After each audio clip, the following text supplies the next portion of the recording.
Thank you for everybody for being here for our June Lunch and Learn Smart Strategies for Marketing Your Service Business featuring Kimberly Kean. And want to thank you all for being here. I have a very special guest here today that's sponsoring our meeting. We have Alec Acevedo from, did I say it right? Yep, you did. Perfect. From Federated Insurance. Alec is the new, what is your title? Account executive. Account executive.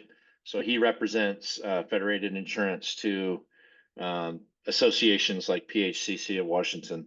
And before you guys might remember Joel, they do a 2-year stint, I think, in this Give or take. position. So Yeah. yeah. So anyway, Alec is here to talk to us a little bit about Federated, and I'm assuming you got some cutting edge info for us. So Alec, you got Yeah. 5 minutes. Bring it to Yeah. us. Absolutely. So, hey, thank you guys for having me on here. I love the opportunity to obviously talk in front of you guys and sponsor some things. Just kind of a weird, funny topic that is just kind of going on in Washington and Oregon too. I know you guys aren't in Oregon, but I've been getting these calls from Oregon as well. But I got a voicemail actually this morning from Washington. An agent called me trying to buy the rights to sell Federated. And so I just share that with you because in the broker world, obviously, in these markets where they're struggling to find carriers for you folks, Federated's a direct carrier. Our appetite is purely to contractors. It's one of our big buckets. We are a direct carrier. And all that just means is we don't have a brokers or anything like that. So everything that we do is specialized to your guys' industry, and we are trying to provide tools that benefit you folks. So some of these would, a prime example, this would be our Federated telematics, right? What this is if you guys are familiar with any other telematics program itself, it is just a driver safety program. We give it to you guys free of charge. It's completely complimentary with our policies. It's just a tracking system that it's near live GPS, tracks the vehicles at all times, and you can see your guys' drivers' behaviors and habits. This is things like the speed they're going down the highway, if they're texting, and so on and so forth. So the ultimate goal here is if there is a serious claim and or something that happens and we're in court, we can use that data to prove that you guys are doing everything you're in your power as business owners in your industry to protect your guys' livelihoods. So that's just kind of some of the cutting edge technology we're doing. One of the things that recently happened that I'd love to share with you folks, because I know a lot of people, especially the board members, they tend to ask me questions like this in the board meetings. Um, Litigation financing right now is a big topic going around the country with some of these claims that are hitting over $1 billion. All it is basically it's when private equity funds some of these claims and they're going after as much money as possible. We are also a part of an association, the insurance association, right? You guys are a part of the plumbing association. We join insurance associations. We're one of the bigger funders of that association. And I'm happy to share that in one of the states that we are working in. So Colorado, for example, recently made litigation financing as we know it illegal. So which is great because that all comes down to the courts. That's what causes insurance rates to go up. It drives claims higher. So we're happy to kind of report that on that end. We were successful in that area. We are working in every other state to get these things in the legislative floor, no different than you guys do in your said industry. But just kind of happy to report there on what's going on with that. So that's all I You got ex really offered. Can you just expand on that a little bit, Yeah, Alec? absolutely. What is litigation? Yep. So litigation financing is essentially like, let's say I own Acevedo's plumbing service, right? And I have an employee driving down the road. He's texting and driving. He gets in an accident and kills somebody. Okay. Now the family of the deceased finds out, and they get contacted by a private or by a lawyer. That lawyer has been hired by private equity to go out and to buy the claim. So that claim gets signed over, and the lawyer takes over the rights, or private equity takes over the rights, and they go to court and they pursue the upward limits of this claim.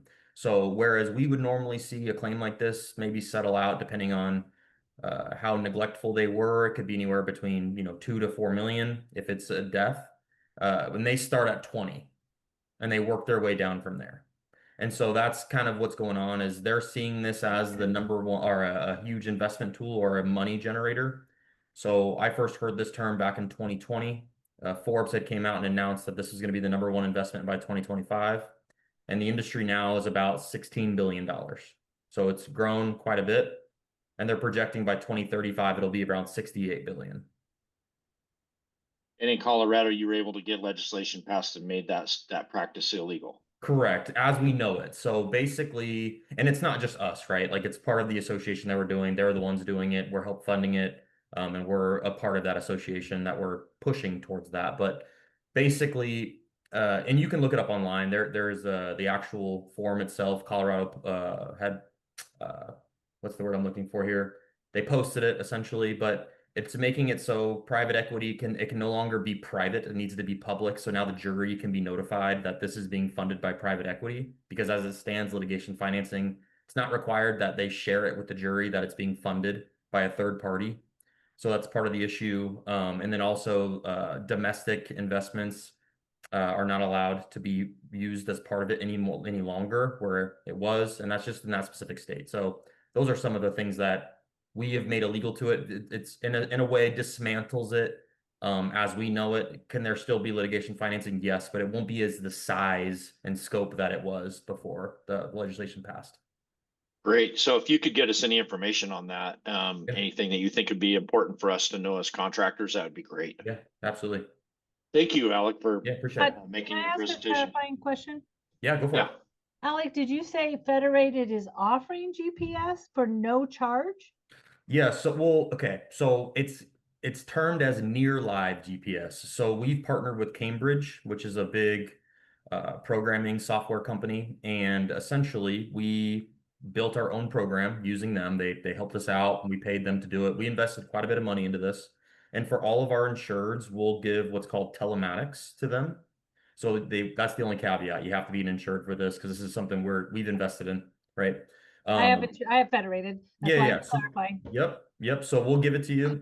It updates, I believe, the exact numbers every 10 seconds.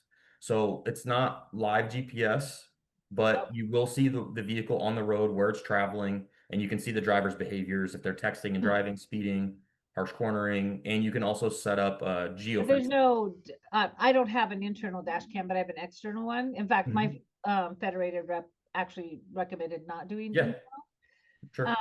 but is there a dash cam then? There's not a dash cam in this one. Okay. No. All Nope. right. Thank Yep. you. Yeah, no worries. Thank you, Alec. Appreciate that. Awesome. Thank you. All right. Next up, we had Kimberly Kean with oh, I'm sorry, Kimberly. Introduce yourself for us. Yeah, no worries. I will. I'm gonna take a minute to set up my technology here, which I am doing this remote, so I'm really hoping it works out well.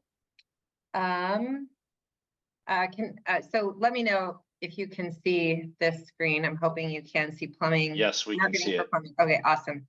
And so I am Kimberly Kean. I own a business consulting firm right now. I own and operated Gene Johnson Plumbing from 2001 to 2023. And what I'm going to talk about today is just the period of time where we really kind of we figured out what we were doing, and we grew from, I can't remember the exact amount, but it was somewhere over $1 million to about 12 million in revenue in sort of the last 7 years that we were in business. So I'm gonna just talk about the marketing lessons that I learned during that time, the strategies I employed, the philosophy that I operated from. I'm not a marketing professional, so what I share is definitely based on my own personal experience, along with what I learned from working with people who were marketing professionals, because I definitely got a lot of help to do that. But I just want to talk a little bit about the agenda for today. And again, I'm not an expert on all of these topics, but they are the ones that I'm going to touch on as my work as the marketing manager for Gene Johnson during that time. And I got a lot of help with these. So there's a lot that I'm going to share. So I hope it doesn't seem like I'm rushing, but I did time when I practiced, and I'm very concerned I'll run over time. So I will hopefully have time for questions at the end, but I kind of end up with these long slides. I'm trying to pack so much in my own mind, or like, anyway. So my first thing that I want to talk about is just marketing is an investment. To me, it is the very last thing that I'm going to cut in my business. I literally would rather forego a paycheck, not take a check in my own salary rather than cut marketing, because I feel like every time I cut marketing, I'm just shrinking my future business. So I'd rather bet on my marketing and my operations and get that salary made up in the future, but I'm just never going to cut marketing. I want to stick with my budget. And second, long-term marketing philosophy that I recommend is just consistency. So to me, every marketing decision was a 12-month decision and commitment. Unless a person where I was placing my advertising told me, hey, you should see results in 2 months.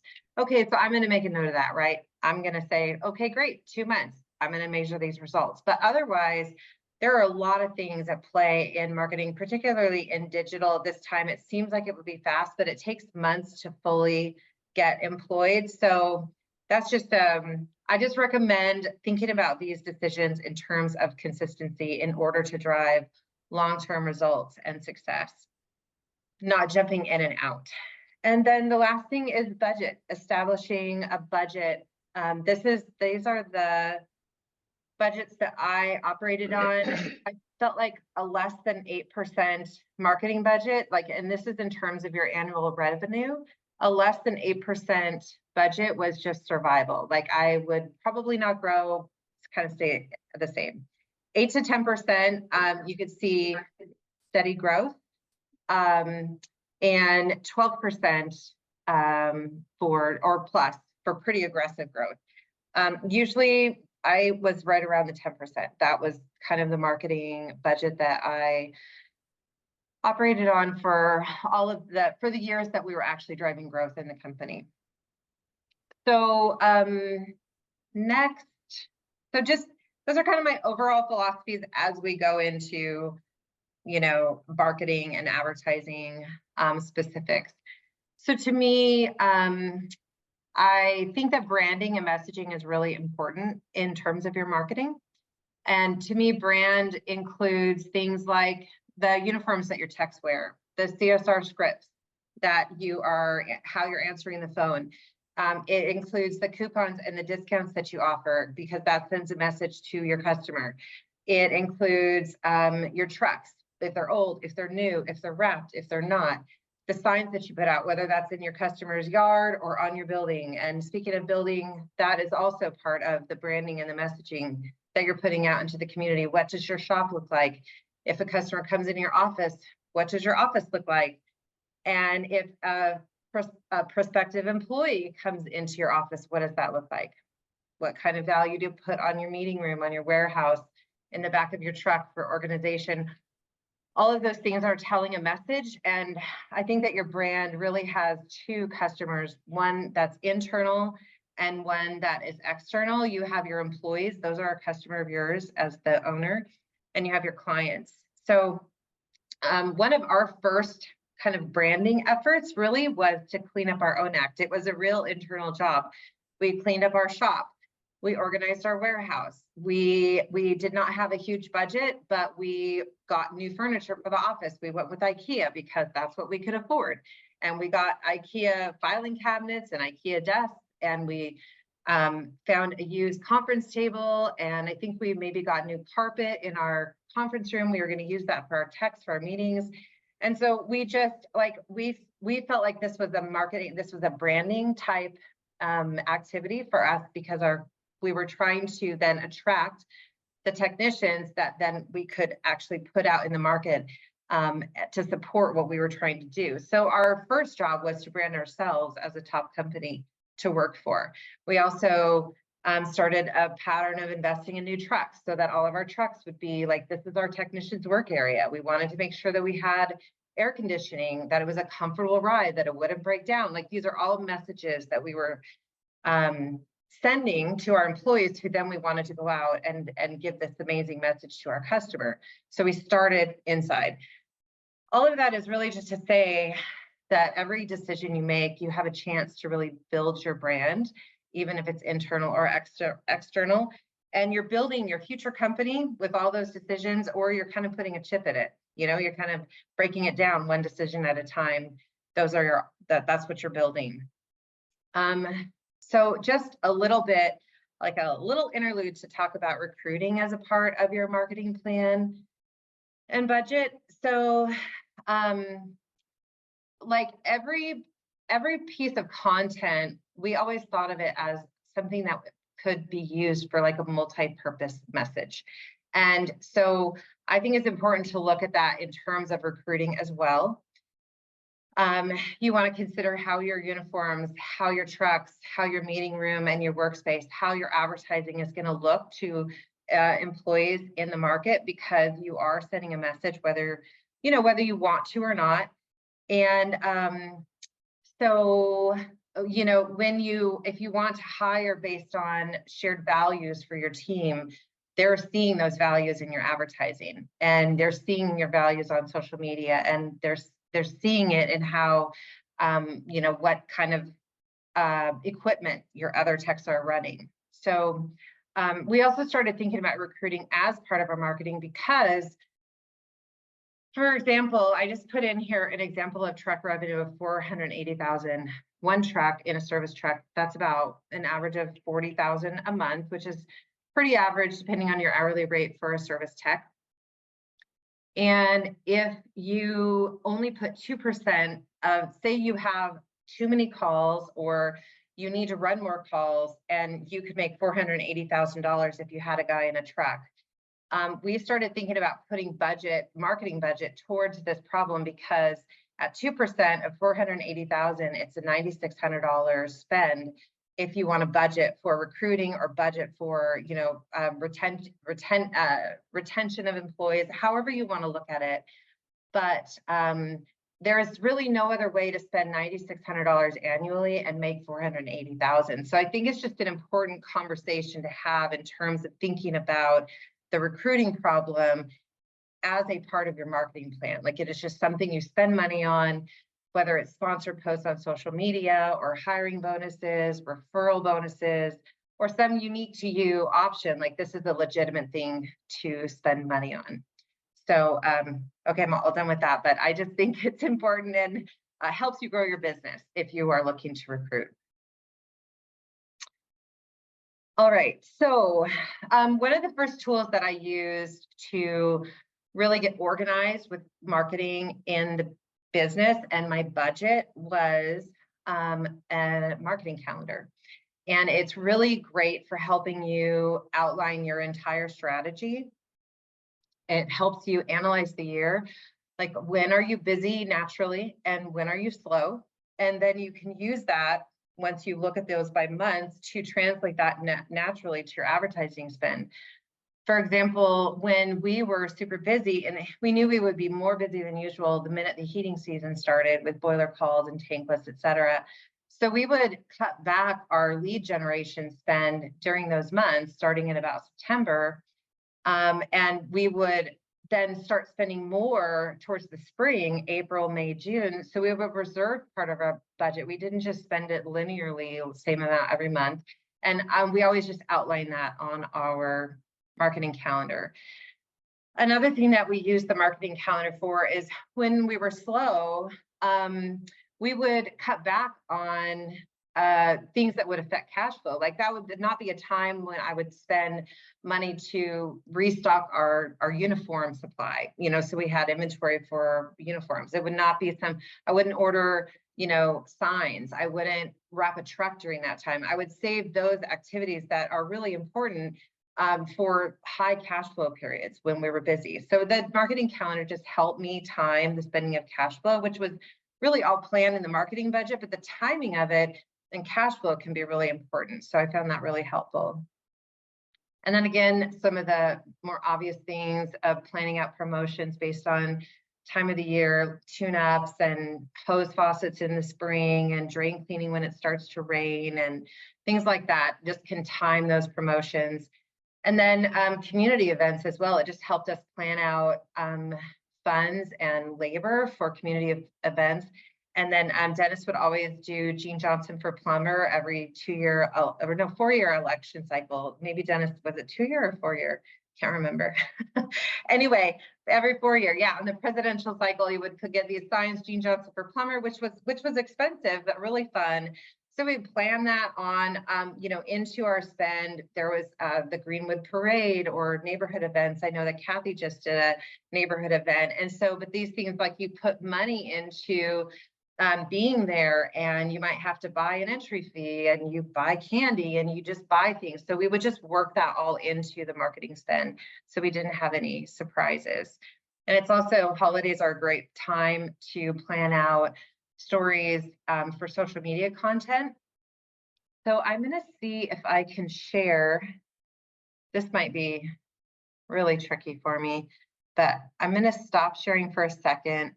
And then I'm going to share. I just want to give you a simple visual of my, I don't know if I'm going to be able to do this. Oh, here it is. Okay, can you see this marketing calendar?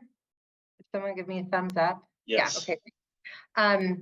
So this was pretty, I mean, it's very basic, along the left, we would just have like our campaigns or our marketing vehicles that we would use across the top, just the calendar by month, and then we would allocate budget. As you can see, some months like this, this was pay-per-click specifically for leak detection. And so in some months we would have a lower budget because there wasn't as much market and we didn't want to overspend, but then we would ramp up that budget based on when there was opportunity, when we needed to get more calls. And so we would we would spend according to this budget. This was like just the one of the pay-per-click items. And then at the bottom, it starts adding up your totals, like what you're spending. Another thing I really liked about this marketing calendar is, I'm having trouble with is that we would help me know, hey, this is how much I'm spending on lead generation. This is how much I'm spending on retention. This is how much I'm spending on referral marketing. And this is how much I'm spending on branding, because I don't think you don't want to miss any of these, right?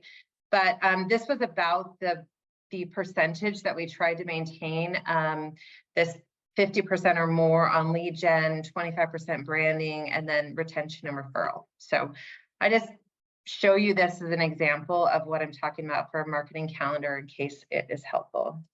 So I'm going to stop sharing again and go back to, whoops. Let's see, I'm going to share again.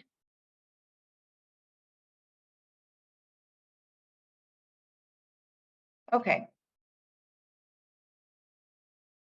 So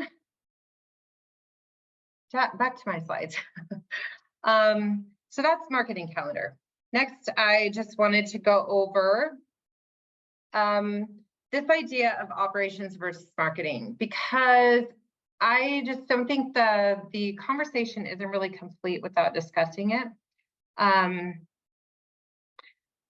You have marketing won't overcome operational issues in the business. There is a real operation between a real marriage between marketing and operations. And to me, this is like very real life. If you don't have the money to fund marketing consistently, you really can't capitalize on a lot of the advertising vehicles or a lot of the concepts, just because you won't have the money to spend in it. You'll be using it somewhere else. And marketing won't overcome bad operations. So really, until your operations can consistently return results that are good, that you can expect, spending money on marketing can really stress the business out. And let me go over Kimberly, yeah.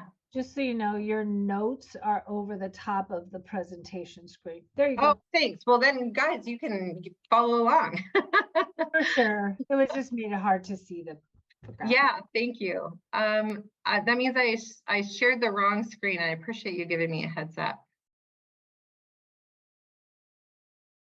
Let's see. This is less fun doing this not on my regular computer system. Okay, can you guys see this now? They creating, let's see. Oh, because I'm not even on this, I wasn't even on this scenario, so you couldn't see it. You can So see it you now. were there, you just had your presentation Okay, with your notes on it, Yeah. but on top, layered on top of this. yeah, You're interesting. good now. Okay, all right, so scenario A is you have a $10,000 ad spend and you get 100 leads. So in company A, you maybe have a booking rate of 50%. So you book 50 jobs. And then of those 50 jobs, you maybe close 50% of them. So now you have 25 actual jobs that you sold out of these 100 leads. And so you also aren't super good at managing your technicians, or maybe your average ticket is low. And so you have a $450 average ticket.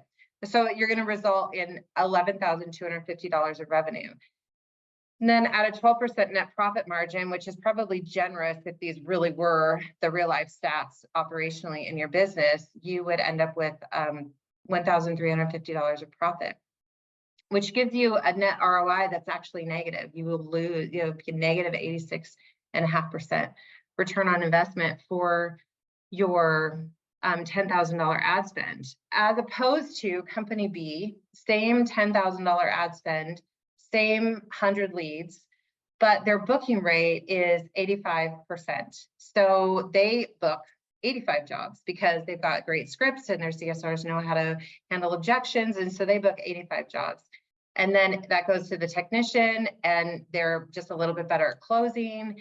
Maybe their scripts are better and they have a 75% close rate. So now you have 63 sold jobs at a $1,250 average ticket because they maybe offer more options, their price book is better, et cetera. And so you now are generating $78,750 of revenue as opposed to the previous example of say 11,000.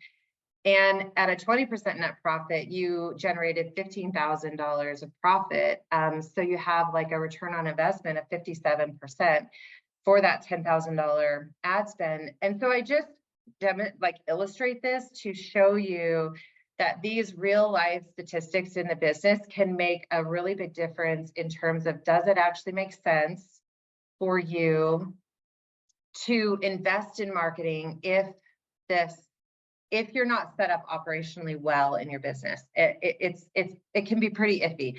Sometimes it can just exacerbate the chaos in your business and it can put you out of business faster. So I'm going to attempt to open my notes again. And Kathy, would you tell me, just so I can move to the next slide, is that over the top of it again? This is super fun. I'm going to stop sharing and fix this.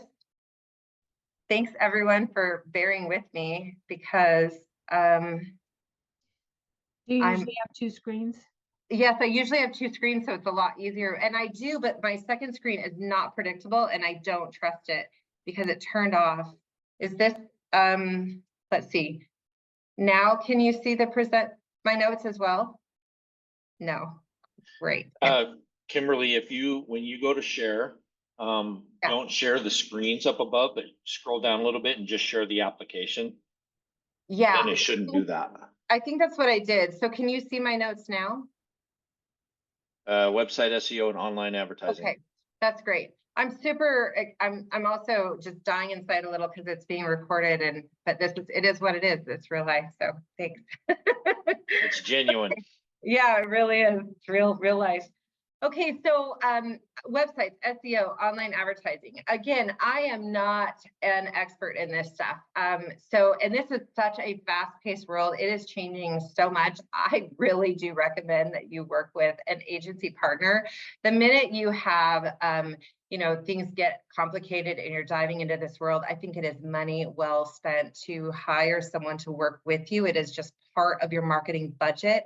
You can't be an expert at everything, but once you know the financial model in your company is profitable, you are safe to invest in a marketing agency to scale and help you grow your business. And you keep them accountable. There's, you have meetings, but it is well worth the money. So with that said, I'll dive into websites, SEO, and online advertising, knowing that I handled this from the business owner perspective and not the actual doing the work perspective.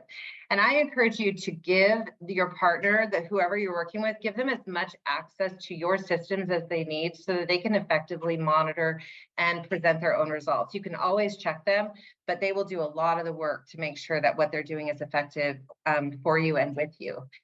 So I just recommend that you are thinking in terms of the owner. If you are still at the point where you're doing this yourself, that you think about the fact that everything online is super fast paced, and you want your operations ready to respond to that fast paced world, inquiries, email, chat, booking notices through multiple aggregators. You have to be ready to respond to those immediately. It's the fast-paced world, and whoever gets there fastest wins typically. So you want to make sure you're ready to support that. You want a mobile-friendly website, of course, because most people are going to be looking on their phone. You want your website to load quickly, and you want to test that yourself. You also, local search optimization is still really important. So you want to choose cities and neighborhoods that you want to focus on.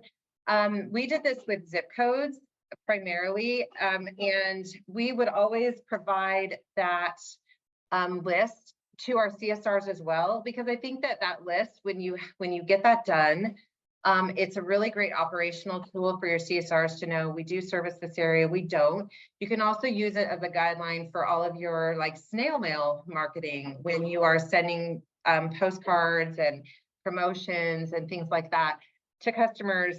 You already know what your service area is. So that has a couple purposes with getting those zip codes together in a list. And then on your website, I think you want to use SEO. I do recommend that you hire a professional. Whenever we started having trouble with organic marketing, it was usually an SEO problem. And we would change, if we upgraded or changed or made a different investment in a different person to manage this part of our website, we usually saw a significant change in effectiveness. So it's not a huge part of your budget, but I do think it's really important to make your website and your organic marketing effective. And then just basic things on your website, a clear call to action on each page, a way for the customer to contact you. I think it's really important to have online booking and chat. You want to make it as easy as possible for a customer to book with you. Don't let there be any friction. Don't say no. No, we don't want to take a call that way. If a customer wants to book a call that way, try as hard as you can to say yes, and have systems that let you say yes, because I just don't think you need to lose a call because you don't want to take a business that way. And so next, just diving in a little bit to your Google Business Profile. Again, I always had help with this, and it's a huge factor right now in the business environment. And I read an article just recently that Google is driving even more traffic in terms of their reviews and things to this Google Business Profile. So I think it's essential tips for maintaining this, whether you do it yourself or have someone help you. You want to keep your information up to date and upload photos regularly of work that you're actually working on, monthly or quarterly. And then encourage reviews from satisfied customers to really build that online presence and social proof of how good you are and how safe you are to work with. And just when you maintain that Google Business Profile, Google likes that. If you respond to reviews, all of those best practices, Google likes that, and it really does help all of the rest of the advertising that you're doing. Kind of has this exponential effect on your efforts. And so to talk about reviews a little bit, these are I'm sure it's like cats out of the bag. Everyone knows that reviews are really, really important to make all of your advertising effective. We bet very, very early on in reviews when it was not so big, not quite as big a deal. And it really, we were very fortunate, it paid off for us. But reviews definitely amplify all of your marketing. It can make your spend on marketing even less, because you don't have to go at, like, Google helps you out because your reputation is so good. They want to return a good result to a customer. So it just amplifies all of your advertising. And again, you want to respond to those reviews. And I recommend that you put in, as part of your marketing budget, an automated process to collect reviews. I think the techs end up having a lot of things on their plate, and it is important that they ask for a review, but they're important enough that I wouldn't leave, just like I wouldn't leave lead generation to a tech, I would not leave review collection to a tech. I wouldn't leave it up to them. I would make sure as a company I was handling this automated process of collecting reviews because it's that important to the company. And I also recommend that you display a rotating set of reviews on your website if you can, just for social proof, and not to give a customer a reason to leave your website once they're on there. They want to see that you do a good job, and they want to book, but if they don't have any way to check that you are reliable, they very well could leave, kind of go back into that buying process. So I recommend that you put that on your website for reviews. And next, just a little bit more information on digital advertising. I think that it's so great, the agility that we have in advertising with technology.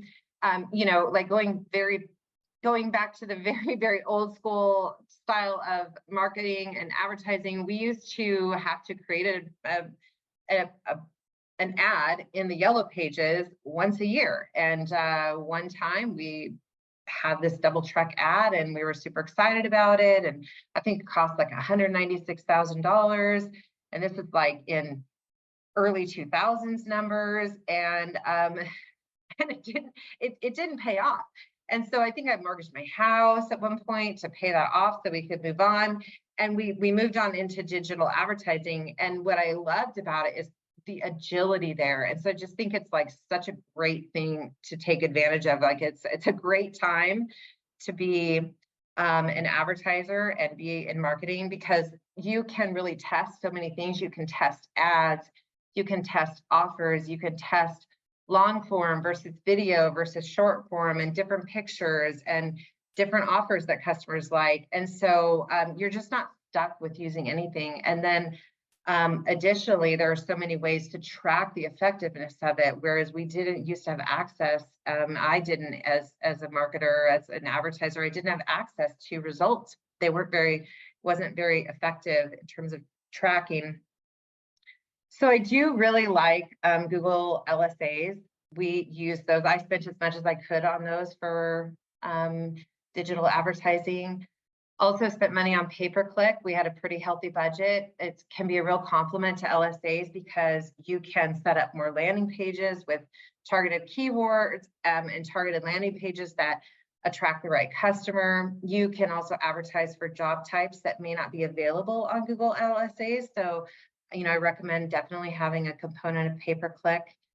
And then social, you might already know we invested pretty heavily into social media. I think that that's becoming a bigger and bigger factor for advertising. There's a lot of buying and selling going on social media that did not used to go on. They can direct book from social media. And so I think the hardest part of that is content. It's the most difficult part of doing that well. And so we use Chad at Hand to Hand Media. He is a PHCC member, and it was so helpful not only to have stories to tell on social media that supported our mission of our two customers, our clients and our employees. So we use social media for that. We used it for recruiting. We used it for lead generation, but that work also always had us with a lot of marketing collateral for the website, for other advertising, for photos, for flyers, for everything. Like we had everything we needed because of our work in social media. So I think that has a really strong dual purpose. And there are social media companies that will give you, you can sign up for content ideas. They'll say, hey, here's a week of content that you can plan. But again, this is sort of up to you. Unless you hire someone to build that get that content for you, you do have to put the time and the energy into the videos, the photos. But I do think it's important enough to just put it in your marketing budget, spend the money. All right, moving on to a different type of advertising. I feel like referral and retention marketing, some people are super good at this. I always felt like it was so easy to forget, sort of in that lead generation storm of activity that's in the service business, and you're getting a call, you need a call. It was easy to forget to really focus on referral and retention marketing, for me anyway. And that really hit home for me one time. Years ago, I used a contractor to repair an appliance in my home, and he did a fabulous job. And someone else had a similar problem, and they're like, oh, who'd you use? And I literally, for the life of me, could not remember who I had hired to make that appliance repair. And it wasn't even a year later. And I could not remember. And so it just really hit home to me that you have to be using retention and referral marketing. Your customers will forget, even if they are super, super happy with you, they will forget who you are. They will forget the name of your company. They will go online to search for you, but they won't be sure. And then they'll be in that buying cycle of shopping for customers, and you kind of lost your opportunity. So I really think it's important not to be afraid that you'll irritate your customers with a lot of emails and a lot of communication.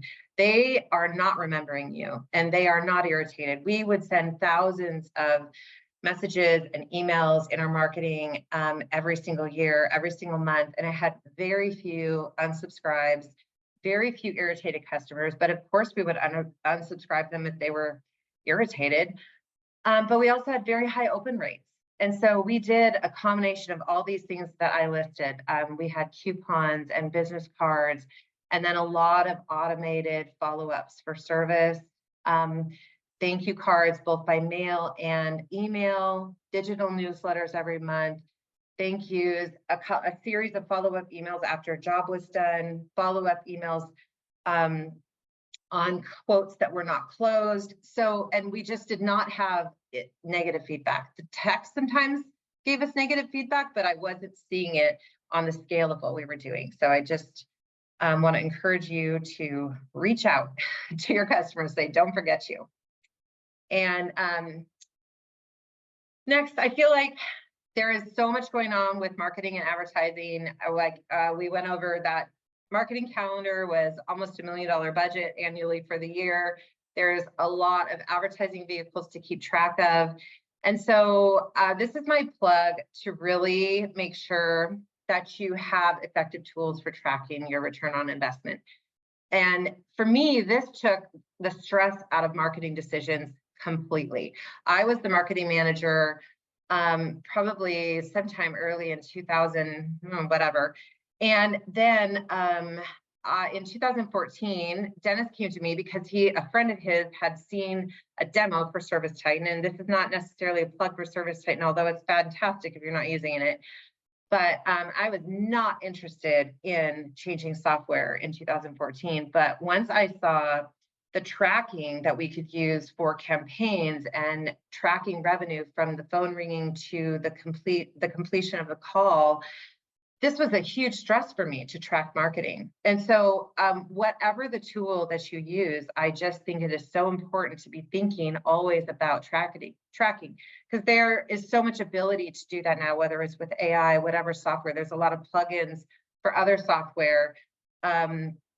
There's AI things that will listen to all of your calls, and you can assign phone numbers and things to every campaign that you have.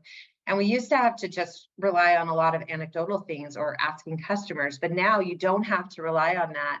And so it made tracking results, making advertising decisions, testing, trying something out. I would still try to generally engage that, hey, I'm committing for the long term.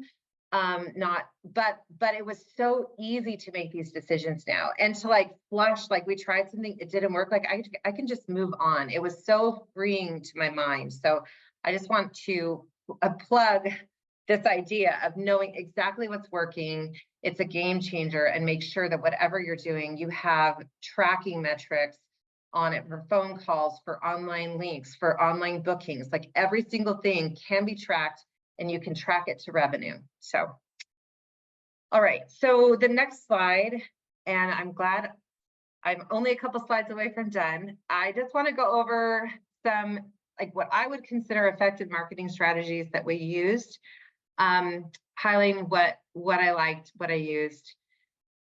So Google, LSA, and pay-per-click. My experience was that these were good, combined with a good reputation. And social media, we loved that.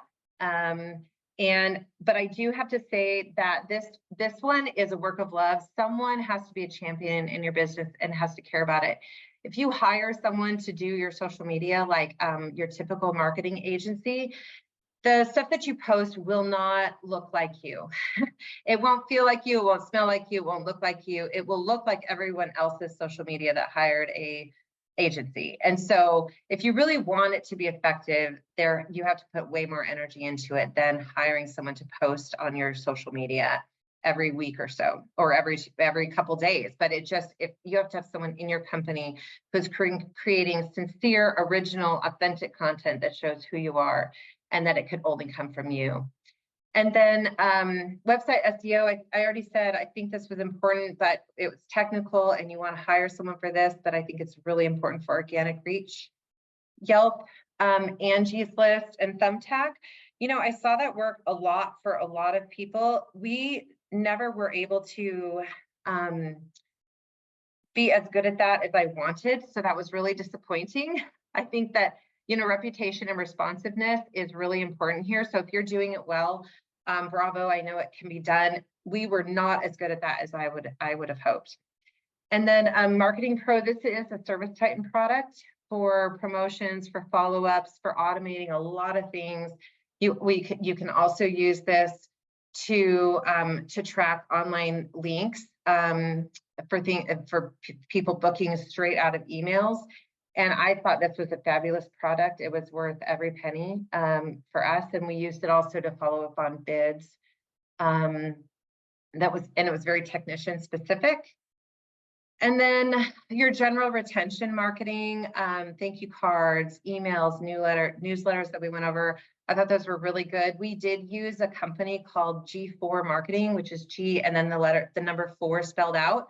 Marketing, and it was automated. They were able to integrate directly into our Service Titan and download a report, and then every completed job would get an automated series of both a card, a coupon that was like a credit card, and a series of emails asking for follow-up and making sure that people were happy with the service. So definitely worth the spend for retention marketing.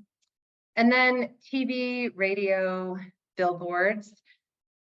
Those are great vehicles. In my opinion, once your marketing budget gets big enough that you actually can't spend it all on this other lead generation activity, that is the natural time that you would start to look at TV and radio and billboards, because you want to keep your 10% marketing spend, but you don't have enough places to spend the money. This is the next natural place to spend it.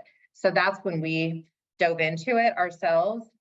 One of the ways we first started in that direction was OTT, which is over the top advertising on local cable. It can be very, very specific. You do need a commercial, but it can be very specific down to zip codes and neighborhoods. And we did see return on that. And then automated things, emails, also outbound reminder calls. Like this was just a way that we kept track of annual work that needed to be done. Water heater flushes, tankless maintenance, furnace and heat pump maintenance, drain cleaning, like, oh, we cleaned your main line last year, it plugged up at Christmas, if you don't want it to plug up again. And we would try to book those calls either through phone calls or automated emails.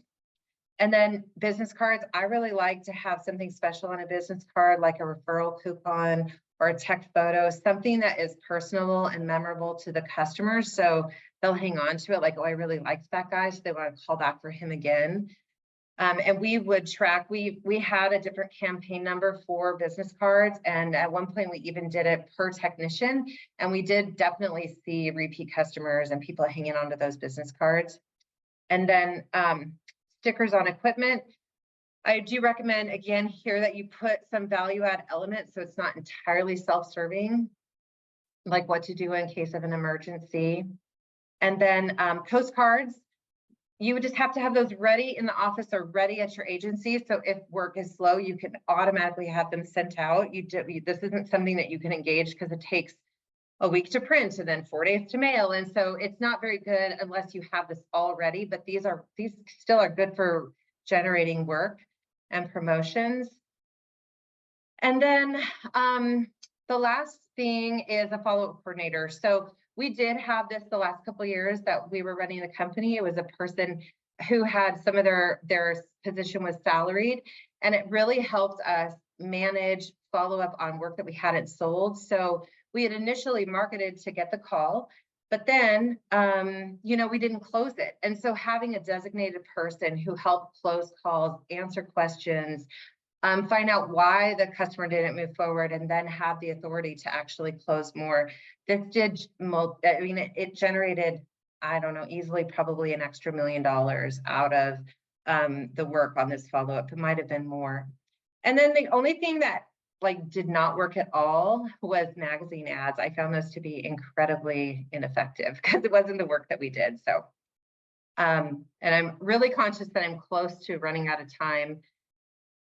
So I just want to, on this slide, I just want to emphasize probably the most important thing is being authentic. I think that when you are marketing, when you are advertising your brand, your message, if you have an authentic message that really matches who you are, then you get a customer who calls you who really likes who you are. And it won't be difficult to follow up on that promise because you were real, right? And so it's really important to be authentic.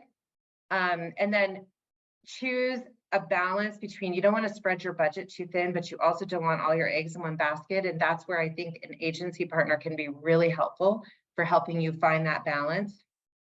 But to the last point on here, you want to schedule regular reviews of that partner because you cannot just let them run with it. That won't be good either. So final thoughts are just be professional.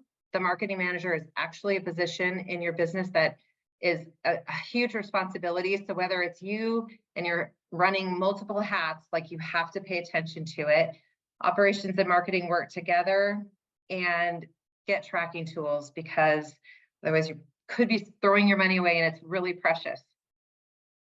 And that's it. Holy cow. Sorry, guys, it's really ran long, but I think I'm still okay on time.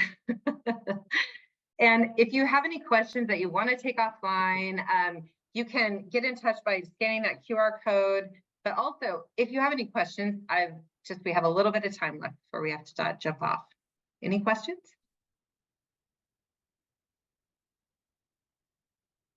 Cool.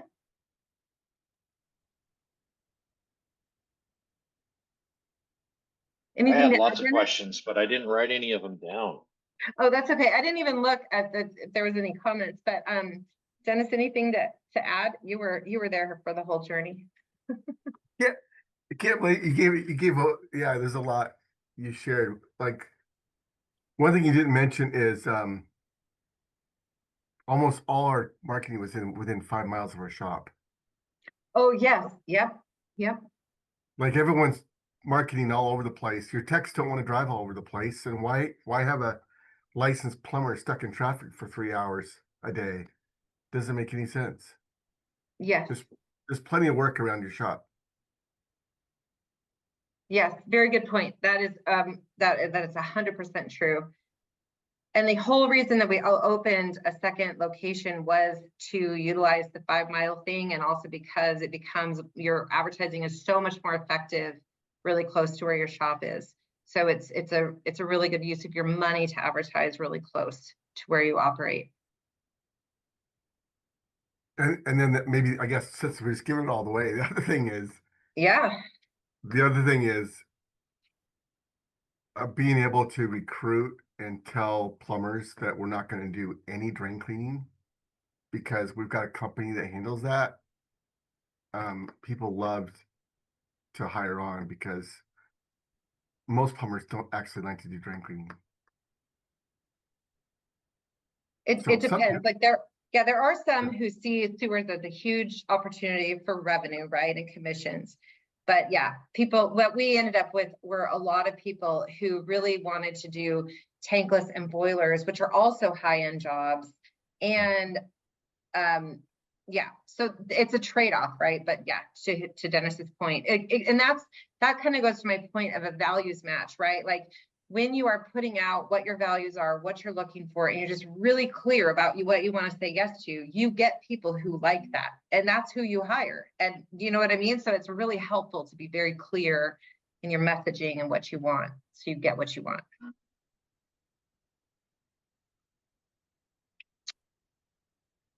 I think that's it. We have like 1 minute to respect people's time. Wow, Kimberly, that was really great information. Thank you so much. You are welcome. Thanks everyone for the respect of your time. Seriously. Yeah, there was a lot of value in that, a lot to take back. Thanks. Right on, everybody. Well, I guess the next time we see you, 4th of July will be over with. So everybody have a great 4th of July. Thank Wow. you. You too. too. awesome. All right, everybody, have a great day. All right. Okay.